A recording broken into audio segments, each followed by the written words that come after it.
성경 본문 말씀 출애굽기 34장 1절부터 7절 말씀 살펴보도록 하겠습니다. 출애굽기 34장 1절에서 7절.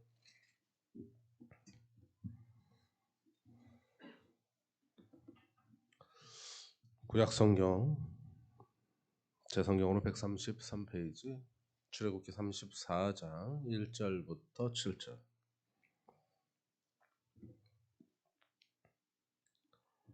다 찾으셨으면 한 목소리로 공독하도록 하겠습니다. 여호와께서 모세에게 이르시되 너는 돌판 둘을 처음 것과 같이 다듬어 만들라.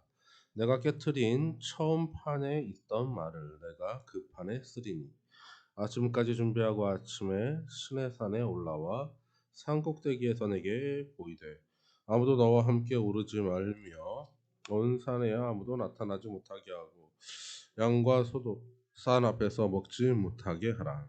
모세가 돌판 둘을 처음 것과 같이 깎아 만들고 아침에 일찍 일어나 그 두 돌판을 손에 들고 여호와의 명령대로 시내 산에 올라가니 여호와께서 구름 가운데에 강림하사 그와 함께 거기 서서 여호와의 이름을 선포하실세.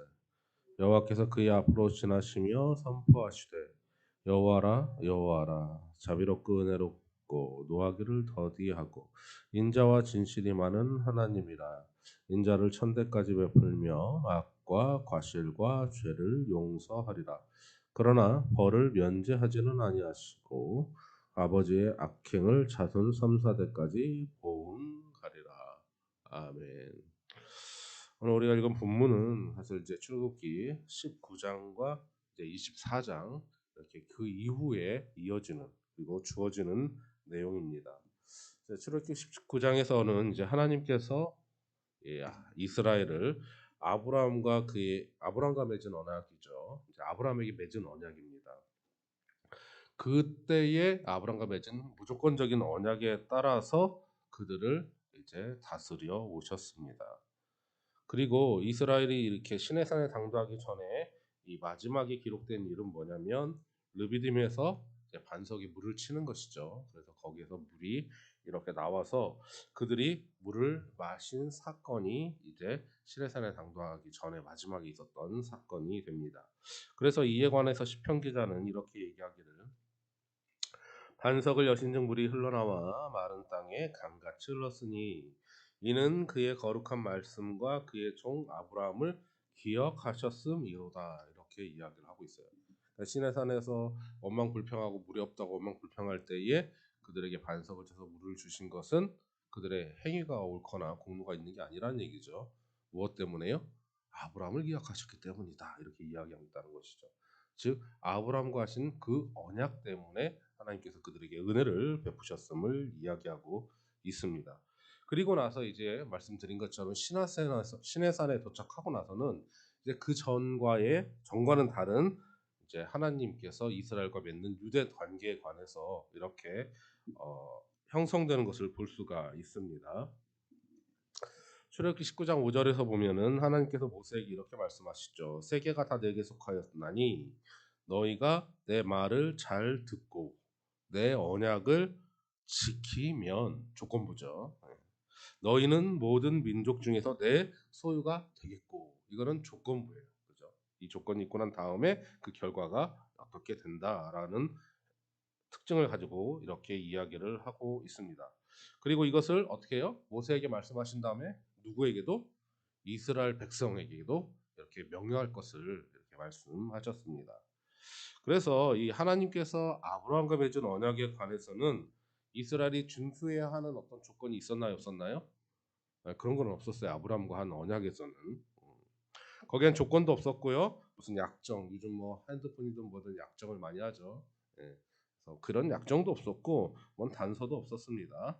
그래서 아브라함과 그 후손에 관한 이 언약은 무조건적인 언약이었었어요. 그때 하나님이 무조건적으로 주신 거죠. 이거는 순수한 은혜의 언약이었습니다.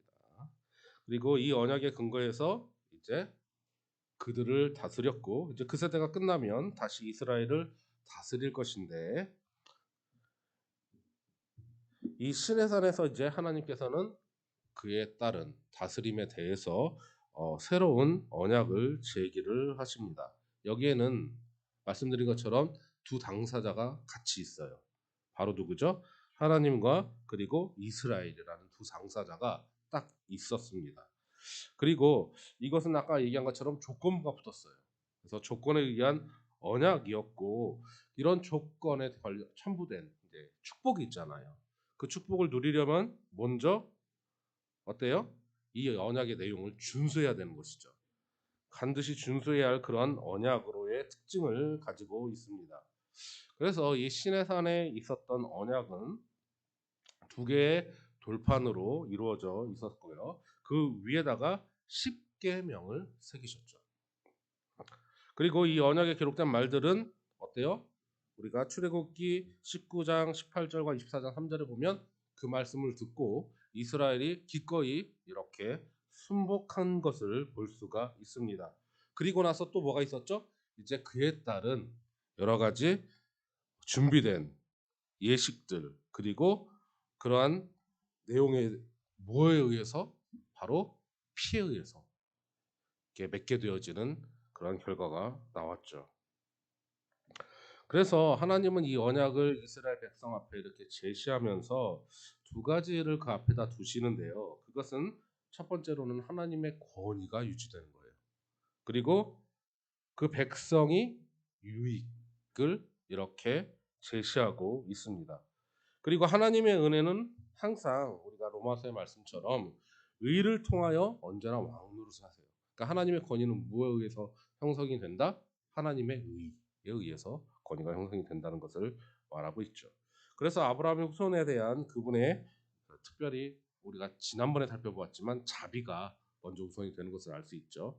아브라함을 향한 이런 지극한 자비 안에서 하나님은 그분의 그 권한에 관한 요구를 반드시 시인을 하시고, 또 이것은 하나님의 권위를 이렇게 요구되는 것은 이스라엘 백성에게도 유익이 되는 사건이기도 합니다. 그래서 하나님의 계명들은 우리가 요한 1서에서 표현하고 있죠. 사실 하나님이 우리에게 주시는 계명은 무거운 것이 아니에요. 그래서 무거운 것이 아니고 멍에도 가벼운 명이죠. 예. 그 전에 이스라엘 백성들의 상태를 생각하면 하나님을 섬기고 그분만을 기뻐하라는 이야기잖아요. 그 전에 이스라엘의 상태는 어땠습니까? 예배하고 그것을 누리는 대신에 그 어깨에 무거운 돌짐을 지르고 날랐잖아요. 그죠? 노예의 삶하고 예배드리는 삶은 너무나 차이가 큽니다. 그죠? 예. 노예는 휴식이 있나요, 없나요? 예, 쉼이 없어요. 계속해서 일하고, 그리고 그렇게 일하고 그렇게 계속 일만 하다가 끝나는 것이 노예의 삶입니다. 그런데 예배는 그렇지 않잖아요. 여기에는 쉼이 있고 안식이 있습니다. 하나님과 교제함이 있다는 것이죠. 그럼 얼마나 큰 차이가 있습니까? 그러니 이런 하나님의 명령은 사실 노예로 있었을 때의 상태보다는 너무나도 가볍고 오히려 기쁨이 되고 즐거움이 되는 것이죠. 그래서 이런 하나님의 이 언약을 준수하면 그들이 누리는 축복은 어마어마한 것입니다. 이 세상에서 사실 갖지 못하는 축복이에요. 예. 그래서 이 출애굽기 24장 후반부에 보면 여호와께서 모세에게 이렇게 얘기를 하십니다. 너는 산에 올라 내게로 와서 거기 있으라. 내가 그들을 가르치도록 내가 율법과 계명을 친히 기록한 돌판을 내게 주리라고 하신 말씀을 우리가 확인하게 됩니다. 이때는 모세를 따라 그의 수종자였던 여호수아도 산으로 올라가고 있죠. 그리고 18절에 보면 그가 며칠간 있었어요? 40일 낮과 40일 밤을 있었다고, 산에 있었음을 이야기하고 있습니다. 그리고 나서 내용이 쭉 나오죠. 바로 성막의 건립에 관한 내용들이, 그리고 그에 따른 지시사항들이 기록되어져 있고, 그리고 우리가 이 앞전에 살펴봤던 출애굽기 32장은 그렇게 모세가 올라가 있을 때에 그들의 지도자죠. 모세가 없는 그동안에 아래에 있는 백성들이 어떻게 행동했는지를 기록하고 있다는 것이죠. 우리가 알지만 금송아지를 만들었고, 그리고 그것을 섬겼고 숭배하고 가증스럽게 절을 하였죠. 그런 죄를 범했죠. 하지만 모형적 중보자죠. 모세의 중보를 통해서 하나님의 진노의 면절로부터 그들은 구속을 받고 구원을 받습니다. 그래서 이들은 비록 이제 심판을 받아 징계를 받아요. 가혹한 징계를 받습니다. 그런 징계를 받고 회막은 이제 그 죄악이 가득한 곳에서 바깥으로 진 바깥으로 옮겨지고 또 이스라엘 백성은 회개했고 그리고 반복해서 또 모세가 간구를 하죠. 중보함으로 이제 하나님과 이스라엘 관계가 다시 회복되어지는 사건이 기록되고 있는 것입니다. 그리하여 이제 그 다음에 기록되는 것 여기서 이제 우리가 읽었던 본문 말씀 34장 1절과 3절이 되겠습니다. 읽어보겠습니다. 여호와께서 모세에게 이르시되 너는 돌판들을 처음 것과 같이 다듬어 만들라. 내가 깨뜨린 처음 판에 있던 말을 내가 그 판에 쓰리니 아침까지 준비하고 아침에 시내산에 올라와 산꼭대기에서 내게 보이되 아무도 너와 함께 오르지 말며 온 산에 아무도 나타나지 못하게 하고 양과 소도 산 앞에서 먹지 못하게 하라고 말씀하시고 계십니다. 그래서 우리가 처음에 말한 것처럼 이 장의 서두에서 지금은 출애굽기 19장과 그리고 24장에서 있었던 그 사건이죠. 올라가서 있었던 사건의 이제 결말이 되는 부분이 바로 오늘 읽었던 본문이 되게 되었습니다. 이스라엘이 이렇게 막간에 슬프게 죄를 범했죠. 하지만 모세도 여호와께 다시 돌아가서 이 돌판들을 다시 받아와야만 했습니다. 이것을 통해서 사실 우리가 알 수 있는 한 가지 사실 한 가지가 있는데 중요한 것입니다. 바로 지극히 높으신 하나님의 계획은 그 어떤 것도 실패로 돌아가지 않는다라는 것을 이것을 통해서 알 수 있죠. 우리가 여기 앞전에 살펴보았지만 표면적으로 보면 이제 하나님께서 계획하신 모든 이러한 계획이나 그 거룩함, 그 놀라운 교제들이 이런 이스라엘 백성들의 어떤 범죄로 말미암아서 하나님의 어떤 계획이 회방을 받고 또 뭐 그것을 저해하는 것처럼 보입니다. 겉으로 보기에는. 그런데 말 그대로 이것은 표면적으로 그렇게 보이기만 할 뿐이죠. 실제는 그래요, 안 그래요? 안 그렇다는 것입니다. 그분은 확실하시고 그리고 변개함이 없는 그런 선포 안에서 이렇게 말씀하시죠. 나의 뜻이 설 것이니 내가 나의 모든 기뻐하는 것을 이루리라. 이사야 말씀입니다. 이렇게 하나님은 말씀을 하고 계십니다. 그리고 우리가 지금 읽었던 이 모형, 이제 십계명 돌판을 가져오고 또 다시 들고 가고 하는 이 모형에서 이렇게 우리에게 보여주는 가르침들이 매우 풍성합니다. 이스라엘의 죄로 인해서 이 첫 번째 돌판은 깨어졌습니다. 그리고 이것은 무엇을 보여주었냐? 바로 하나님의 율법을 준수하는 일에 대해서 인간이 무능하다라는 것을 이 깨어진 돌판을 통해서 우리에게 보여주고 있는 것이죠. 첫 번째 돌판은 내가 내게 주리라고 하셨음과 같이 하나님이 직접 그 돌도 만드시고 직접 새기신 그러한 돌판입니다. 그런데 두 번째 돌판은 여기서 나온 것처럼 하나님이 직접 깎지 않으시죠. 모세로부터 그것을 준비해 오라고 이렇게 말씀하시는 것을 볼 수가 있죠. 즉 모세에 의해서 제공된 것입니다. 그래서 여기 나오는 것처럼 너는 돌판들을 처음 것과 같이 다듬어 만들라 이렇게 이야기를 하고 있죠. 자, 이것을 통해서 알 수 있는 건 뭐예요? 바로 이것도 역시 하나의 모형으로서 누구를 드러내고 있다? 예수 그리스도를 드러내고 있다는 것을 볼 수가 있습니다. 예수님께서는 이 땅에 오셔서 그 백성들에게 이렇게 말씀을 하셨어요. 마태복음 5장 17절에서 내가 율법이나 선지자를 폐하러 온 줄로 생각하지 말라. 폐하러 온 것이 아니요 완전하게 하려 함이라. 이렇게 얘기해서 말씀하셨습니다. 그래서 이 두 번째 돌판, 첫 번째 돌판은 깨어졌고 이 두 번째 돌판은 어때요?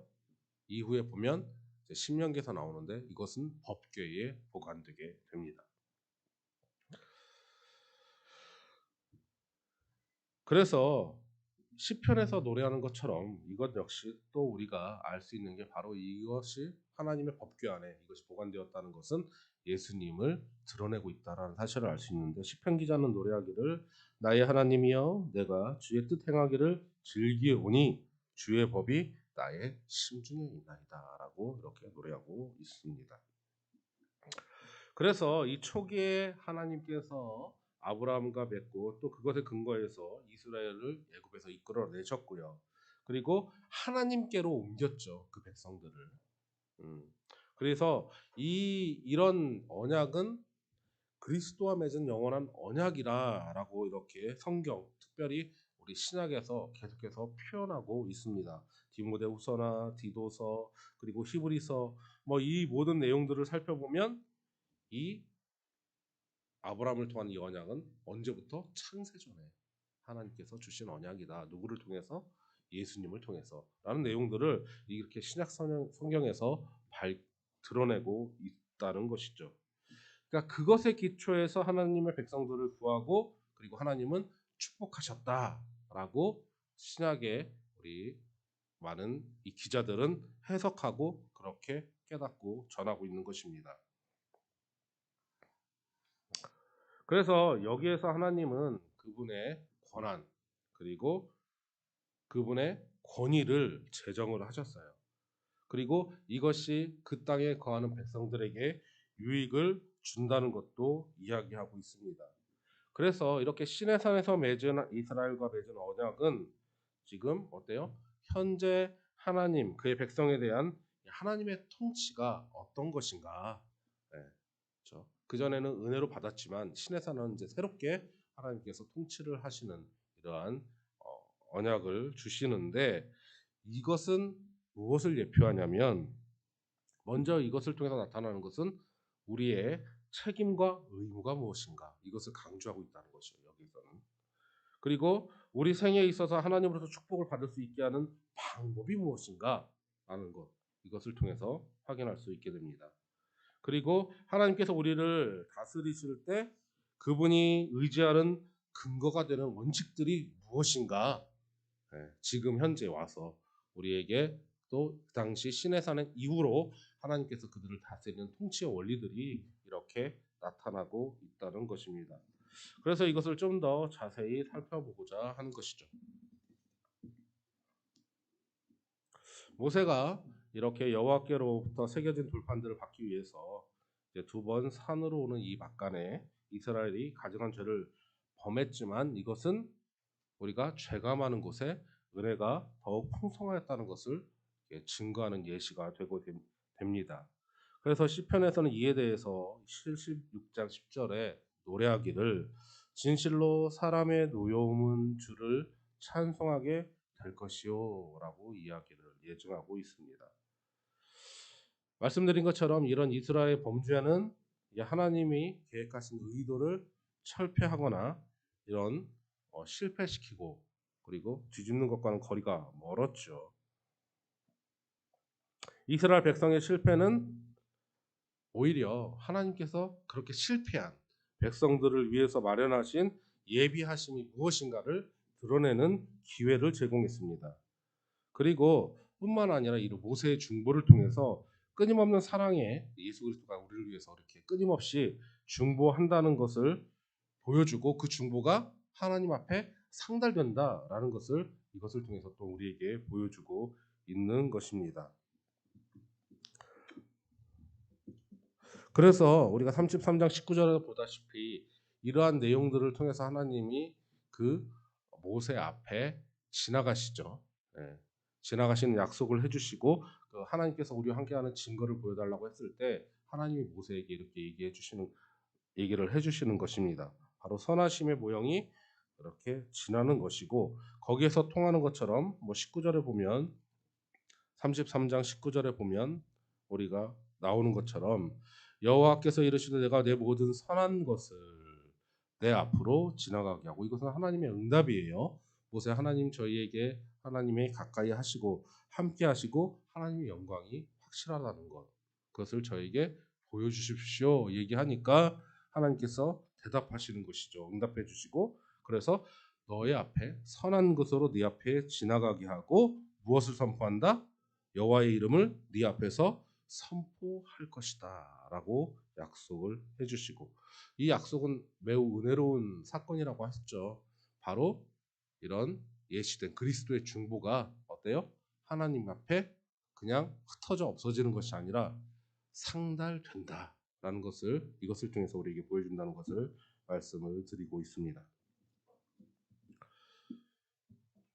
그래서 이 선하심 그리고 여호와 이름을 공포하는 일은 서로 뗄래야 뗄 수 없는 불가분의 관계에 있습니다. 여기에서 우리가 하나 또 주의가 필요한 게 있죠. 물론 이스라엘 백성의 실패, 이것은 이스라엘 백성의 죄뿐이기도 하지만 그 안에서 또 사탄이 한 역사가 있었습니다. 이것은 오래되었죠. 하나님 앞에 죄를 범하게 하려고 했던 이 사탄의 계략은 매우 오래된 것이에요. 언제부터요? 아담 때부터예요. 아담 때부터. 사탄이 들어와서 그 백성들을 유혹하고 넘어뜨려서 이렇게 하나님이 하신 어떤 의도나 계획을 좌절시키는 것에 대해서 성공하는 것처럼 보이긴 해요. 표면적으로 보면. 그런데 어때요? 승리를 해요, 못해요? 못해요. 그죠? 예수님께서 십자가 달려 돌아가셨을 때도 마찬가지였습니다. 그죠? 예수님 십자가로 돌아가실 때에 사탄은 승리한 것처럼 보였어요. 왠지 악이 그죠? 승리해서 하나님의 보내신 구세주를 죽인 것처럼 되었지만 우리가 알다시피 그것은 오히려 무엇을 드러냈어요? 하나님의 자비하심과 그분의 놀라운 영광을 드러내는 사건이 되었죠. 그래서 예수님에게는 정말 치욕의 사건이나 그 십자가는 그것을 통해 구원받은 백성들의 매우 영광스러운 상징이 되는 것입니다. 그렇죠? 그래서 이런 십자가 은혜도 그렇고 이렇게 모든 이스라엘 역사를 통해서 이후에도 또 나와요. 이 이스라엘 백성들을 또 유혹해서 또 음행하게 하고 또 중간에 창으로 죽이고 거역하고 이런 일들이 계속해서 우리는 구약을 통해서 확인할 수 있게 되어지는데, 이럴 때마다 뭐예요? 이것은 하나님께서 그들에게 은혜를 베풀어 주게 되는 계기가 됩니다. 그래서 이런 사탄의 어떤 활동 역시도 하나님의 어떤 목적이나 하나님의 어떤 계획을 무너뜨리는 것이 아니라 오히려 그것을 통해서 하나님의 목적이 더욱더 분명하게 드러나는 계기로 삼으세요.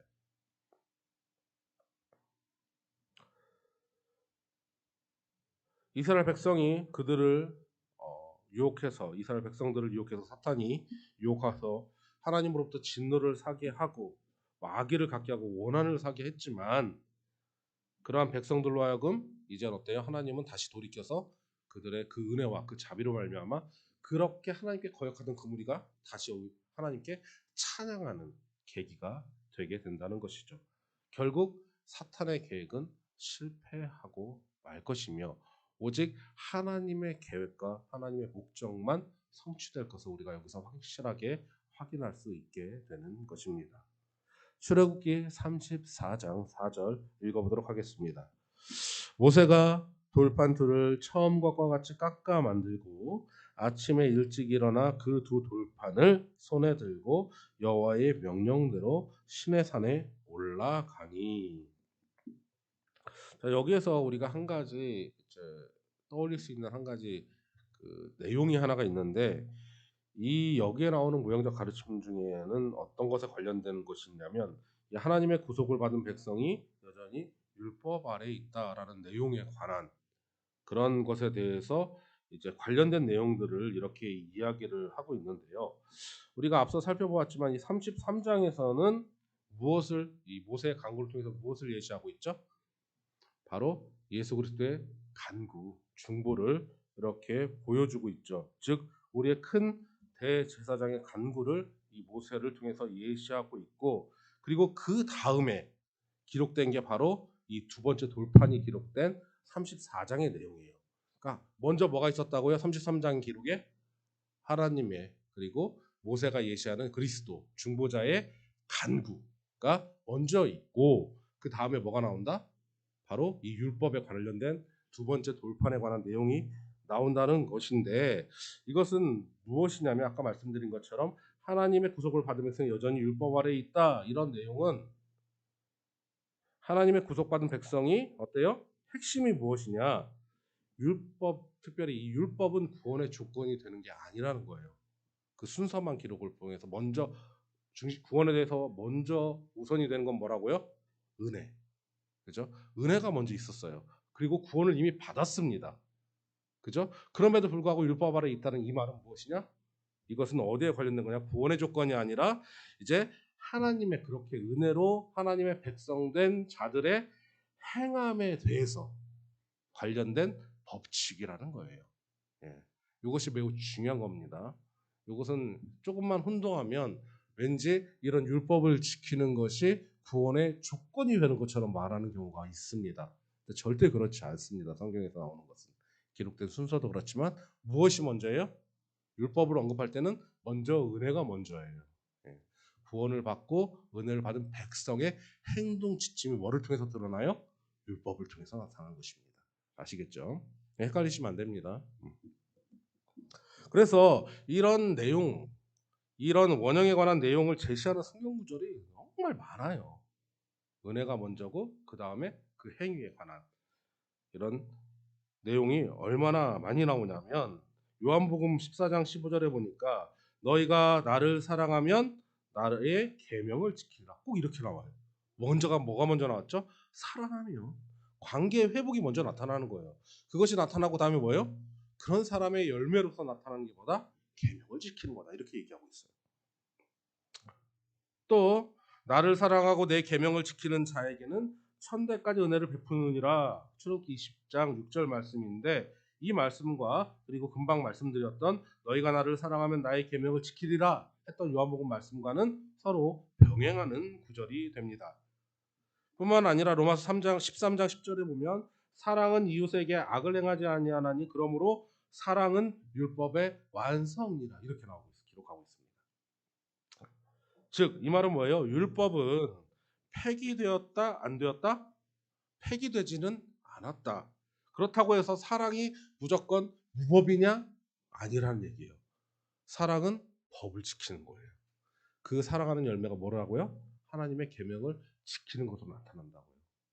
이것은 뭐 어렵게 얘기했지만 쉽게 말하면 내가 아빠 엄마를 혹은 부모님을 사랑한다고 하면 그 부모가 슬퍼할 일을 해야 안 해요.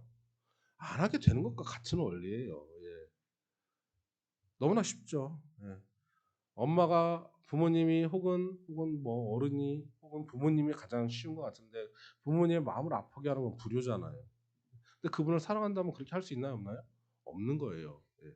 그렇게 적용된다는 거예요. 하나님과의 관계에서도 우리가 하나님을 사랑하면 그분의 은혜를 우리가 깨달았다면 하나님의 마음을 아프게 할 수 있겠냐 이거예요. 그죠? 오히려 그분을 기쁘시게 하고자 하겠죠. 연애할 때도 마찬가지입니다. 남녀가 서로 사랑하면 기뻐하는 일이 무엇일까 고민하게 되지. 상대방을 슬프게 하거나 힘들게 할 게 무엇일까 고민하지는 않잖아요. 그래서 뭐 이벤트도 하고 뭐도 하고 다 기뻐하게 하려고 하는 그런 것들을 연애할 때도 하고 결혼해서도 하고 그리고 자식 낳았을 때 그 자식이 또 부모에게 또 부모가 자식에게 사랑하니까 맛있는 것도 해주고 하는 건 아니겠습니까? 그죠? 권사님 그러십니까? 예, 손자들 예뻐서 삼겹살 구워주시고 그죠? 나 고기 반찬 해주시고 사랑해서 하시는 거잖아요. 예, 그런 거예요, 맞습니다, 그죠? 자식들도 원래 사랑은 내리 사랑이죠. 예, 올라가는 사랑보다 내리 사랑이 더 큰 법입니다. 하나님께서 우리에게 내려주신 사랑이 훨씬 크고 부모가 그 자녀에게 해주는 사랑이 더 큽니다. 우리는 그저 보답하는 것인데 이것도 연약한 이스라엘 백성들은 실패했다, 성공했다, 실패했다. 그 실패할 것까지도 하나님은 아시고 그에 따른 예비를 해 놓으셨다, 안 놓으셨다? 해 놓으셨다. 그러니까 그 자비가 얼마나 큰지 우리가 새삼 깨닫게 되는 계기가 되는 것 같습니다. 그래서 말씀드린 것처럼 율법은 폐기되지 않았고 사랑은 무법이 아니라는 말입니다. 이 말이. 그리고 신약 시대의 성도들은 이 사도가 말한 것처럼 이제 아까 얘기한 것처럼 이제 신약에 있는 성도들은 율법 아래 있는 게 아니라 그리스도의 아래 있는 거예요.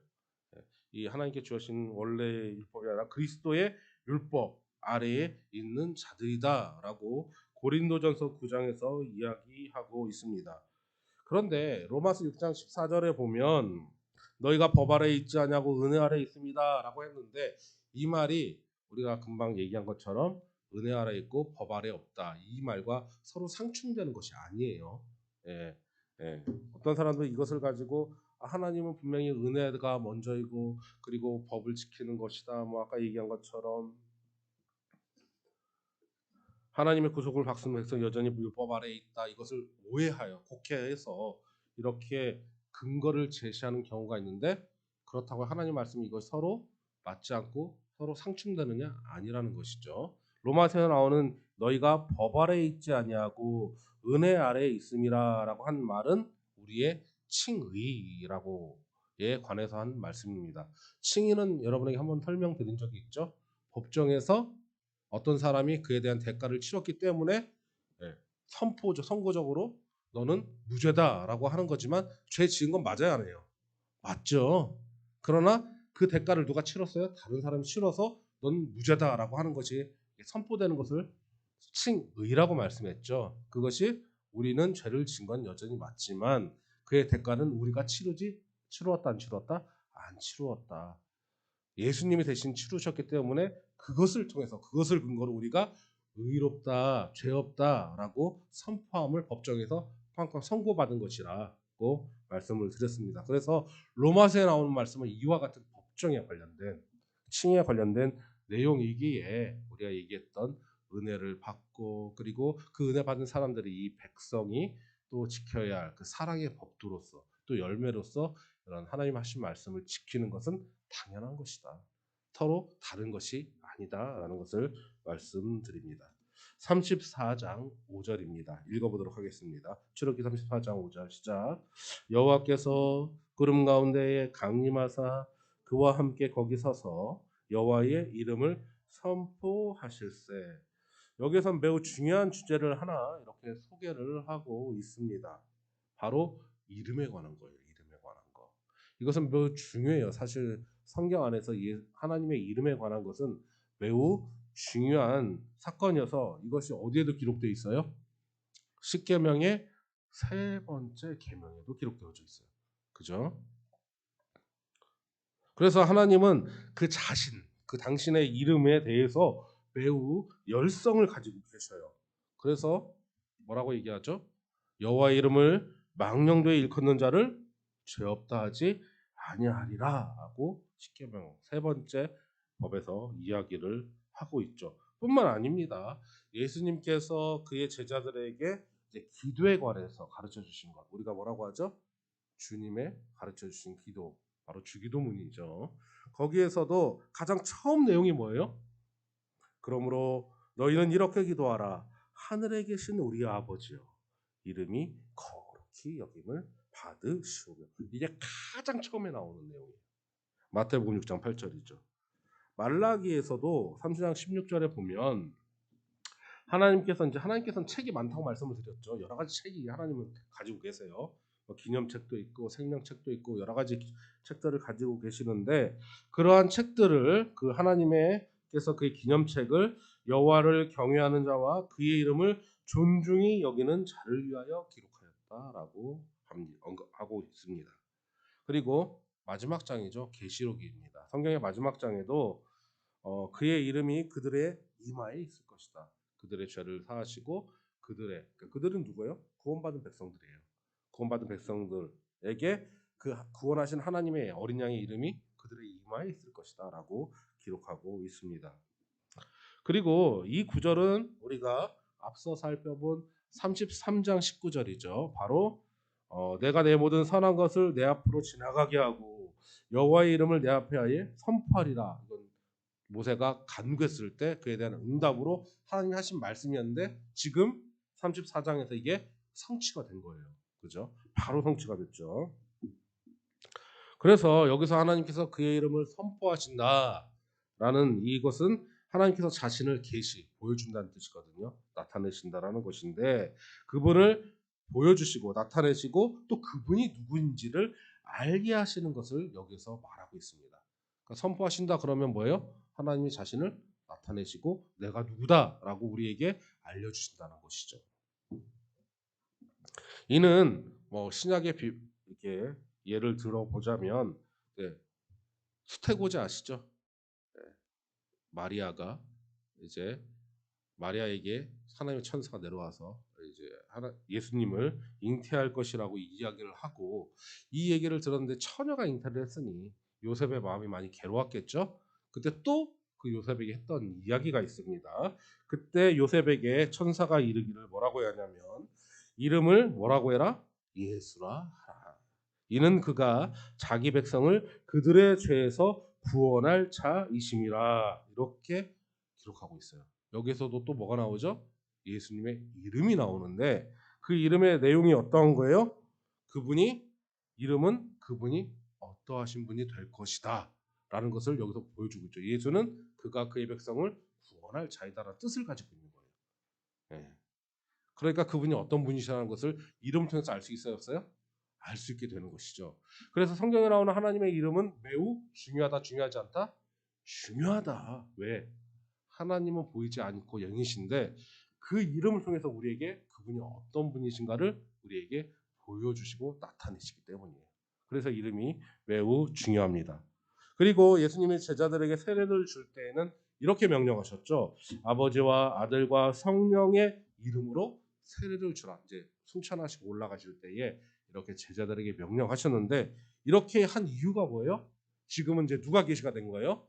하나님, 성부 하나님과 성자 하나님과 그리고 예수님이 보내실 누구? 보혜사 성령이 계시되었기 때문에 하나님 예수님께서 이렇게 제자들에게 세례를 줄 것을 명령하셨습니다. 그래서 지금 우리가 읽었던 구절에서 하나님께서는 모세에게 나타내시고자 하는 성품이 있었던 것이죠. 그렇죠? 그런 성품은 어디에서 또 우리가 찾아보게 되냐면 이 성품이 드러난 이유는 그 장소. 하나님이 지금 그분을 드러내시는 장소가 어느 곳인가 그것을 살펴봄으로 우리가 확인해 볼 수 있게 되는데요. 지금 읽었던 본문에 특별히 율법 증여와 관계된 곳은 바로 이 시내산이라는 곳이 매우 중요한 장소로 나타나고 있습니다. 여기에서 하나님께서는 이 은혜를 베푸는 것으로 인해서 하나님의 권한을 강조하고 계셨습니다. 그분의 자비, 그분의 은혜가 하나님의 권위를 높이는 것이죠. 그분의 자비로 말미암아. 그래서 우리가 찬양하는 거잖아요. 그죠? 찬송도 하고 자비 때문에 찬송하잖아요. 자비 때문에 하나님께 영광을 돌리는 것이에요. 이거 중요합니다. 그리고 여기에서 율법이 선포되면서 이스라엘의 왕으로서 이렇게 군림하시는 것도 신의 산이에요. 그리고 공의와 정의가 그의 보좌의 기초가 됩니다. 그것을 알려신 것도 그 산에서 있었던 일입니다. 그리고 이 하나님의 거룩한 통치와 연관된 산에 대한 구절이 성경에 매우 많이 나타나고 있는데 예를 들면 이제 천국에 속할 대상자들이 준수해야 할 원칙 이걸 뭐라고 하죠? 산상수훈. 우리가 들어봤죠. 바로 마태복음 5장에 나오는데 그 하나님의 백성을 지켜야 할 여러 가지 그 준수한 원칙들이 예수님께서 산에 올라가셔서 이 말씀을 하셨다는 것을 찾아볼 수가 있습니다. 뿐만 아니라 이 메시아 왕국을 세우실 것을 의도하시죠. 즉 어떤 일이냐? 변화산 사건을 말해요. 변화산 사건. 이것은 이제 하나님께서 예수님께서 이제 예수 그리스도의 그 왕국, 예수님의 왕국을 세우실 것을 보여주기 위한 하나의 장면이기도 하죠. 제자들에게. 그래서 이 변화산도 여전히 마태복음 17장에 나타나지만 거룩한 그 산에서 있었던 일이었습니다. 그리고 이제 장차 예수님께서 다시 오실 것을 말한 내용이 담긴 스가랴서의 말씀에서도 기록되기를 예언된 거죠. 그날에 일단은 어때요? 예수님이 마지막 재림하실 그때에 그 발이 예루살렘 앞 곧 동쪽 감람산에 서실 것이오라고 이렇게 이야기하고 있습니다. 그래서 예루살렘 가보면 동쪽에 이제 산이 하나 있는데 지금도 유대인들은 그쪽에서 예수님이 이렇게 오른발을 내디딜 것이라고 믿고 있다고 하더라고요. 그 우리 갔었을 때 가이드 목사님께서 여기 말씀하신 산에 갔었을 때 얘기를 해주신데 그게 예루살렘 동쪽에 있어요. 그리고 성전은 항상 그 문이 어느 쪽으로 향해 있죠? 우리가 성막에서 살펴보았지만 동쪽을 향해 있죠. 그래서 예루살렘에서 딱 보면은 그쪽이 동쪽인데 거기에 산이 하나 있어요. 골짜기가 있고 높이 그 골짜기에 뭐 여러 가지 무덤들도 있고 한데 왜 거기다 무덤을 많이 놨느냐 하니까 예수님 그쪽으로 오시니까 죽은 자들이 부활할 것이라고 해서 비석들이 이렇게 쫙 있더라고요. 예, 그래서 그렇게 해놓은 내용들을 지금도 유대인들은 믿고 있다 이 말씀을. 자, 출애굽기 34장 6절과 7절입니다. 읽어보도록 하겠습니다.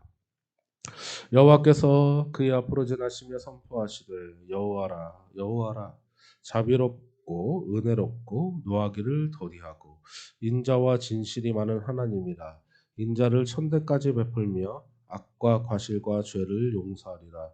그러나 벌을 면제하지는 아니하고 아버지의 악행을 자손 3, 4대까지 보응하리라. 자, 우리가 읽었던 오늘 본문 말씀의 제목이 뭐라고요? 하나님의 통치 원리에 관한 내용인데 이 통치 원리의 가장 중요한 것은 은혜. 그죠?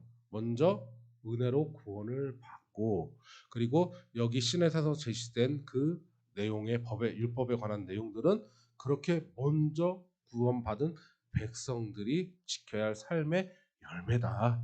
행위에 관한 열매고 지침이다라는 것을 먼저 살펴본 것입니다. 그리고 이 구절을 통해서 이제 우리는 구체적으로 하나님께서 그 백성들 그리고 그리스도의 공동체들을 다스리시고 그것을 이제 그들을 통치하실 때의 원리나 그리고 그 속성들을 여기에서 알려주고 있어요. 여기서 열거를 하고 있는데 7가지로 열거되어 있죠. 이런 7가지 통치 원리는 뭐 이때뿐만이 아닙니다. 이스라엘 때뿐만이 아니라 지금도 여전히 하나님께서 그를 믿는 백성들, 교회 공동체 그리고 그리스도의 개인적으로도 여전히 이 원리를 적용하고 있습니다. 첫 번째는 여기에 보면 처음으로 뭐가 나와요? 자비로운 여호와다라고 나오죠. 예. 이게 정말 중요한 내용. 우리가 살펴보았지만 항상 하나님의 그 통치는 무엇에 근거한다고요? 자비가 먼저 나와요. 자비가. 네. 매우 귀한 진리죠. 이 자비가 먼저 배경에 베이스로 깔리고 이 이후로부터 그의 은혜, 뭐 오래 참으심, 선하심 이러한 풍부한 것들이 이것을 기초로 흘러나오게 되어 있어요. 네. 그래서 이와 같은 것들은 이제 성경 구절에도 수많은 성경 구절에서도 이것을 확인할 수가 있는데, 즉 다윗이 이제 죄를 범했을 때 내용에서도 이렇게 이 하나님의 죄를 엄청 범했죠. 우리 알겠지만 바세바 그 왕궁에 있을 때에 그죠? 우리아의 아내도 이렇게 데리고 오고 또 우리아는 죽게 만들고 하는 이런 죄를 범했을 때 사실 그 엄청난 끔찍한 죄를 범했을 때 그가 의지할 수 있는 것이라고는 단 하나밖에 없었습니다. 바로 하나님의 자비였었어요. 그래서 이렇게 죄를 범했었을 때 이 하나님의 자비가 그 죄를 범한 다윗에게는 유일한 그리고 가장 확실한 소망이 되었는데 이렇게 표현하고 있어요. 사무엘하 24장 14절에서 여호와께서는 긍휼이 크시니 우리가 여호와 손에 빠지고 이렇게 표현하고 있습니다. 그러니까 바랄 것이 뭐밖에 없는 거예요. 죄를 지은 죄인은 하나님의 여호와의 자비밖에 우리의 소망이 없는 것입니다. 그밖에 없어요. 사실 기댈 게. 어떻게 하겠습니까? 죄는 범했는데. 죄는 우리가 져놓고 용서를 해주시는 것도 하나님이시여 심판을 거두시는 것도 하나님이신데 그것을 하시려면 예수 하나님께서 그 백성을 사랑하시는 그 자비의 말씀 붙잡는 것밖에 없다는 것이죠. 솔로몬도 이스라엘에 대한 하나님의 자비를 열왕기 상에서 또 고백하고 있고요. 뭐 여호사밧도 역다에서 그렇게 고백하고 느헤미야도 마찬가지고 유명한 또 선지자들이잖아요.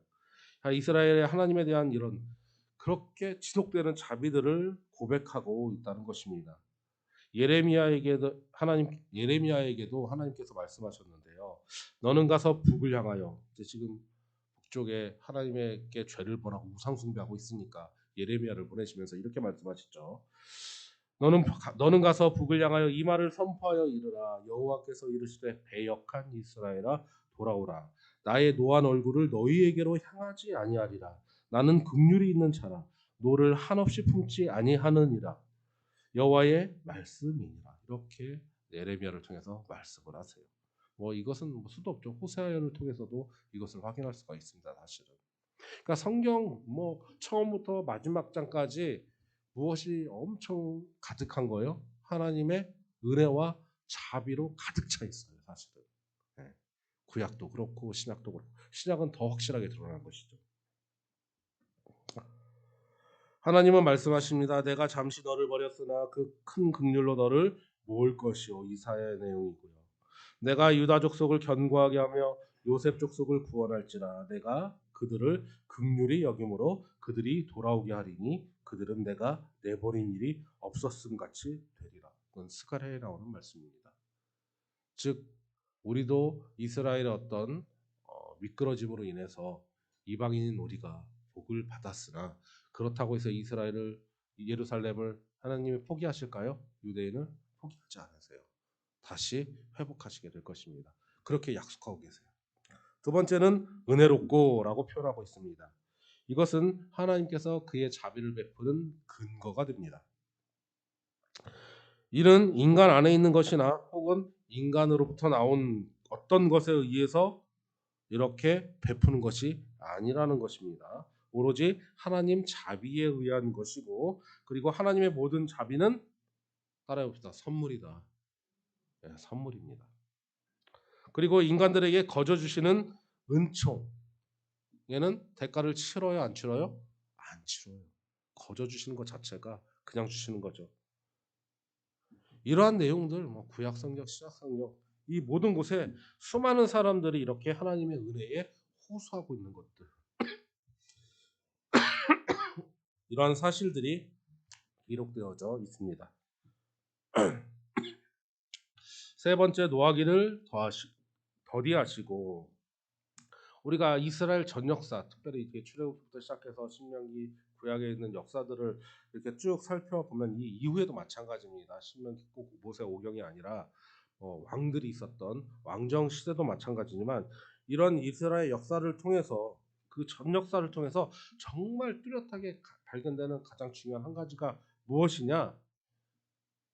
거역하는 이스라엘을 끝까지 참으시는 그분이 노하는 것을 그렇게 늦게 화를 내시는 그런 하나님을 뭐에서 발견한다고요? 이스라엘 역사를 통해서 그게 매우 뚜렷하게 드러난다는 것이죠. 오래 참는다는 말 자체 화내는 것, 노하기를 더디한다는 말과 같습니다. 한 가지 사례를 들면 보세요. 가나안 땅에서 이제 정탐꾼들이 이렇게 돌아온 때가 있습니다. 그 곳이 가네스 바데아라는 곳인데 이때 그들의 12명 중에는 10명이 막 불평을 하죠. 거인들이 있고 못 살고 사람을 뭐 죽이는 이런 얘기를 하고 딱 여호수아와 갈렙만 그들은 우리의 밥이다 이러면서 이제 하나님을 믿고 의지하고 하나님과 우리 함께 가시면 우리는 그것을 쳐서 멸할 수 있다 이렇게 자신감을 가지고 나가자고 했는데 이때 누구의 말을 들었어요? 이스라엘 백성들이 10명의 말을 듣고 그렇게 원망과 불평을 했던 거예요. 그때 또 여전히 하나님이 진노하셨는데 당연히 또 우리의 또 무영적 중보자인 모세 할아버님께서 기도를 하시는데 그때 기도하는 내용의 첫 번째가 뭐예요? 바로 노하기를 더디하시며 관한 내용을 먼저 들어서 하나님께 기도하고 있다는 것입니다. 이뿐만이 아니죠. 느헤미야, 나훔, 수많은 성경 인물들이 이렇게 노하기를 더디하시는 하나님의 은혜를 경험하고 그리고 증언하고 있습니다. 요나도 그렇죠. 요나도 얼마나 그렇게 했는지 정말 선지자인데 그럼에도 불구하고 하나님이 오래 참으시고 노하기를 더디하시는 것을 확인할 수가 있게 되어집니다. 네 번째로 인자가 많은 하나님이라고 표현하고 있습니다. 여기서 인자라는 말은 종종 선하다, 선함이라는 말로 번역이 되는데요. 다윗은 이에 관한 인자에 관한 것이 또한 선함이라는 걸 깨닫고 말하기를 여호와는 복되시며 그가 견고한 성에서 그의 놀라운 선함을 보이시는도다라고 고백을 하고 있습니다. 그리고 마지막 날에 또 이스라엘에게 하나님께서 말씀하시기를 내가 넘치는 진노라 내 얼굴을 내게서 잠시 가렸으나 영원한 자비로 너를 긍휼히 여기리라 라는 이사야 말씀의 기록이 있습니다. 또한 예레미야에 나오는 말씀, 예레미야를 통해서 하나님은 말씀하시기를 자랑하는 자는 이것으로 자랑할지니 곧 명철하여 나를 아는 것과 나 여호와는 사랑과 정의와 공의를 땅에 행하는 자인 줄을 깨닫는 것이라. 나는 이 일을 기뻐하노라 라고 말씀하시고 있습니다. 우리가 선함에 대해서 아까 얘기한 것처럼 하나님의 선함은 우리가 한번 살펴본 적이 있죠. 용서하시지만 그 죄를 묻고 하시진 않는 거예요. 죄의 결과에 대해서. 그리고 다섯 번째로 진실이 많은 하나님이라고 표현하고 있습니다. 이 말은 히브리 말로 확고함이라는 것을 의미하고 있어요. 사실 종종 그렇게 번역이 된다는 것이죠. 여기에 나오는 진실이 많은 하나님은 무엇? 확고하다, 변함이 없다, 믿을만하다라는 것이죠. 그래서 시편 111편 7절에서는 진실이라고 번역을 하고 있고요. 그의 손이 하는 일은 진실과 정의이며 라고 기록하고 있습니다. 그리고 느헤미야 7장 2절에서는 이 단어를 무엇이라고 번역하면 충성이라고 번역하고 있어요. 시편 기자는 여호와께 노래하며 이르기를 주의 인자심이 하늘보다 높으시며 주의 진실은 궁창에까지 이르나이다라고 고백하고 있습니다. 따라서 하나님은 그의 언약, 특별히 그의 언약에 관한 약속에 대해서 성실하시고 그리고 그분의 약속과 그리고 그분의 이 경고, 그죠? 우리가 율법을 계명을 통해서 하나님이 기뻐하는 것과 그렇지 않는 것에 대해서 알 수 있잖아요. 미리 알려주시죠. 이런 경고는 뭐하다? 참되다, 그리고 진실되다, 확고하다 라는 것을 알 수가 있습니다. 여섯 번째, 인자를 천대까지 베풀며 악과 과실과 죄를 용서하리라. 이것이 하나님의 선함이죠. 또 선함 가운데 들어가는 조건입니다. 사실 이스라엘을 살펴보면 얼마나 많이 이렇게 또한 자주 이스라엘은 죄를 범하고 하나님은 또 그런 이스라엘을 얼마나 많이 용서하셨는지를 알 수가 있는데 이에 대해서 시편에서는 이렇게 말합니다. 하나님이 그들의 반석이시며 지존하신 하나님이 그들의 구속자임을 기억하셨다. 이게 하나님의 은혜고 선함이고 자비죠. 그분은 그분의 약속을 기억하세요. 우리의 행위를 보는 게 아니라 그분이 그의 백성들에게 하신 약속을 항상 기억하십니다. 여러분들 기도하실 때 뭘 붙잡고 기도해야 할까요? 약속 붙잡고 기도해야 합니다. 그래서 하나님으로 하여금 무엇을 떠올리게? 하나님이 그의 백성들에게 하신 약속을 떠오르도록 또 그렇게 해야 하는 것이 올바른 온전한 기도의 모습이겠죠. 그래서 하나님이 그들의 구속자임을 기억하였도다. 그러나 그들이 누구예요? 하나님 백성들. 그렇죠? 이스라엘 백성들이죠. 입으로 그에게 아첨하며 자기 어로 그에게 거짓을 말하였으니 뭐라고 평가하고 있느냐? 이는 하나님께 향하는 그들의 마음이 정함이 없으며 그의 언약에 성실하지 아니하였음이로다. 누가요? 하나님은 성실하시나 그의 백성은 성실하지 않고 하나님께로 그 마음을 정하지 않고 여기에 머리속이고 저기에 머리속이고 왔다 갔다 돌아다닌다는 얘기죠. 그런데 오직 하나님은 그들은 그런데 그렇게 성실하지도 않고 그리고 거짓말하고 하나님께로 마음도 정하지 않았는데 하나님은 어때요? 긍휼하심으로 죄악을 덮어주시어 멸망시키지 아니하시고 그의 진노를 여러 번 돌이키시며 그의 모든 분을 다 화죠. 분이라는 건 분노예요. 분노를 다 쏟아내지 아니하셨으니 시편 78편 35절에서 38절에 이렇게 기록하고 있습니다. 이처럼 마지막 날에도 하나님께서는 예레미야에서 말씀하시죠. 내가 그들의 악행을 사하고 다시는 그 죄를 기억하지 아니하리라. 사실 이 말씀을 조금 더 의미 있게 묵상을 해보면 너무나 큰 은혜가 되긴 합니다. 그 백성의 죄를 기억하지 않는다? 이것은 정말 큰 은혜예요. 우리는 용서했지만 기억하죠. 예전에 네가 그랬는데 저번에도 그러더니 계속해서 옛날 일을 들춰내면서 혼내는 경우가 많아요. 누가요? 예, 제가요. 그러지 말아야 되는데 자꾸 이제 옛날 일을 이미 용서해 놓고 다 해결 봐놓고 또 꺼내면 그런 모습을 우리는 볼 수 있는데 하나님 그래요 안 그래요? 안 그러시네요. 아, 그냥 정말 처음 아무것도 화평한 그 단계 부모와 자식이 아무런 문제 없고 화가 없이 평화 화목한 그 단계를 항상 그때만 기억하신대요. 그 전에는 아예 기억도 안 하신대요. 하나님 안 하신다면 안 하시는 분이에요. 근데 어떻게 이게 가능할까 사실 의문이 들긴 합니다. 인간인 저로서는 이해할 수가 없어요 사실은. 네. 근데 하나님은 그렇게 하신다고 하십니다. 오늘날 이렇게 뭐 이런 하나님의 약속이 있었어 그랬고 또 유대인들도 마찬가지입니다.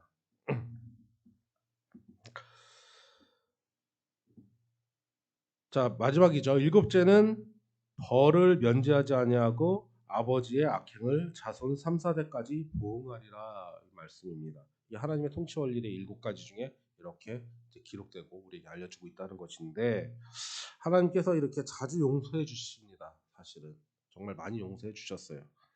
하지만 아까 얘기한 것처럼 죄의 결과, 죄를 진 것에 대한 대가, 그 죄를 원래 지으면 원래의 심판은 뭐예요?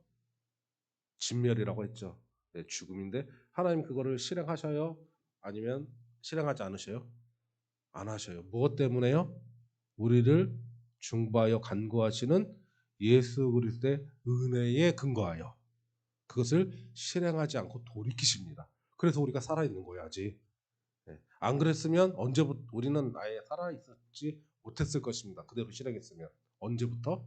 아담 때부터 이미 끝났죠. 우리가 태어나기도 전에 아담 때 끝났어요. 사실 하나님 그대로 실행하셨으면. 근데 간구하시고 자비하심이 근거가 돼서 이후에 예수님을 통해서 우리가 그런 진멸함에 대해서는 벗어났지만 죄로 인한 결과는 감내하게 돼요 안 돼요? 감내하게 됩니다. 하나님이 하시는 게 아니라 우리가 죄를 지어서 그에 대해서 상처를 당연히 입겠죠. 우리가 맨몸으로 당연히 아무런 보호 장비도 없이 가시덩굴로 막 가버리면 상처가 났잖아요. 그죠? 똑같은 원리입니다. 죄가 그렇게 가시덤불 같아요. 예. 그래서 상처가 나지만 그래도 어때요? 그 가시가 엄청 깊고 뾰족하고 오히려 그것 때문에 죽을 수도 있으나 죽지는 않도록 하나님 또한 보호해 주시는 은혜가 있다는 것이죠. 그렇게 하는데 뭐 상처 안 입고 버기겠습니까? 피 흘리고 다치고 아픈 거죠. 그러니까 그런 의미에서 하나님께서는 그 죄의 결과는 묵과하지 않는다라는 말을 하시고 있습니다. 그리고 사실 이와 같은 결과는 뭐 우리도 유대인들의 어떤 예수님을 그 십자가에 못 박음으로 해서 우리가 은혜를 받았으나 그에 따른 또한 결과를 유대인들도 받고 있어서 고통받고 있죠. 네, 그런 사람들이 있습니다. 마무리 짓도록 하겠습니다. 하나님은 변개합니까? 변개하지 않습니까? 변해요? 변하지 않아요? 변하지 않습니다. 그와 마찬가지로 우리가 지금 살펴보았던 7가지 원리는 그분이 그분의 교회, 하나님의 몸 대신, 예수님의 몸 대신 그런 교회 공동체나 그리고 이런 그리스도인, 예수 그리스도를 주로 이렇게 섬기는 그리스도인의 개인을 통치하는 데 있어서 이것을 규제하는 원리가 됩니다.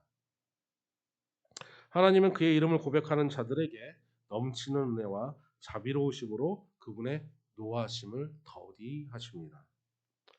지난 20세기 아담 때부터 지금까지 살펴보아도 우리는 그것을 확인할 수가 있죠. 하나님이 얼마나 더디 화내시는가, 노하기를 더디 하시는가를 우리는 확인할 수 있고 지금까지 하나님께서는 변함없이 선하시고 그분은 여전히 성실하시고 그리고 여전히 지금도 그분의 백성들의 죄를 용서하고 계십니다. 또한 뿐만이 아니죠. 여기 나온 것처럼 그 조상들의 우리 선조들의 그러한 죄의 결과를 통해서 고통 받아요 안 받아요? 그 자손들이 받죠. 예, 그 죄의 결과로 자연 환경이 망가졌나요 안 망가졌나요? 네, 망가졌어요. 저주를 다 받았잖아요.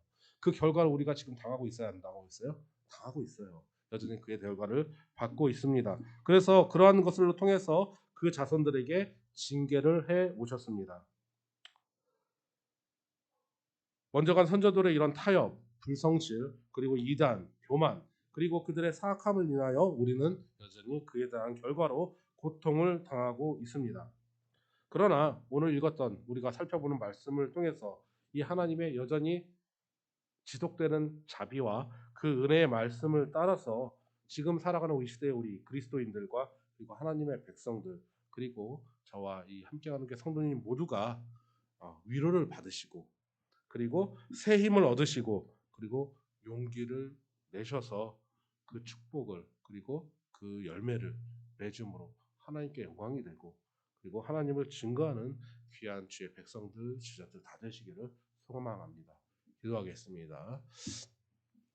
할렐루야. 하나님 아버지, 오늘 저희들을 인도하여 주심을 감사합니다. 우리가 성경의 말씀을 통해서 주의 은혜를 더욱 깨달아 알게 되었습니다. 그러나 반면에 우리들의 죄가 얼마나 더 또